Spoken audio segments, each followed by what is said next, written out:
If you were the devil, how would you keep people as far away from God as possible without them realizing it?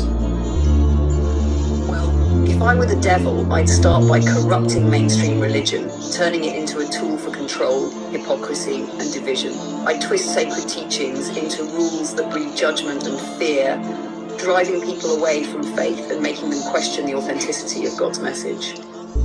I'd divide believers against one another, creating conflict within their own community so they'd focus on fighting each other rather than seeking unity or truth. I'd then create distractions that seem harmless but consume their attention, pulling them away from spiritual If you were growth. the devil, I'd promote how would you materialism, keep convincing people as them that far happiness away comes from from God as possessions. possible I'd encourage a without culture of them realizing busyness, it? leaving little time for reflection or connection with the divine. I'd start by corrupting mainstream religion, turning it into a overshadow faith and love, so they become too disillusioned. I twist sacred teachings into rules that breed judgment and fear, driving people away from faith and making them question the authenticity of God's message.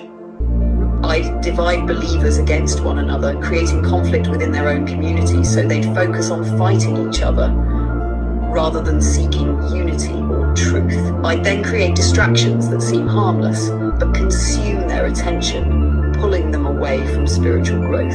I'd promote materialism, convincing them that happiness comes from possessions. I'd encourage a culture of busyness, leaving little time for reflection or connection with the divine. And finally, I'd ensure that doubt and fear overshadow faith and love so they become too disillusioned to ever seek a higher power. Wow.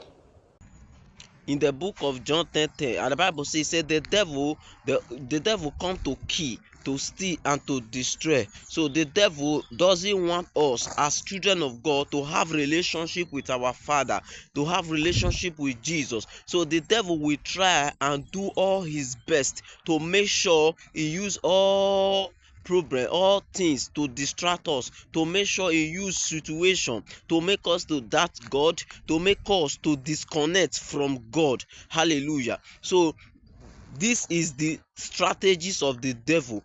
The devil hate us with all passion. The devil don't want us to see the true light. The devil don't want us to enjoy God. The devil don't want us to connect with God. So the devil will bring all manner of situation in our way so that we will not connect with God. So that is why we need to be very careful with all things, everything that we are doing.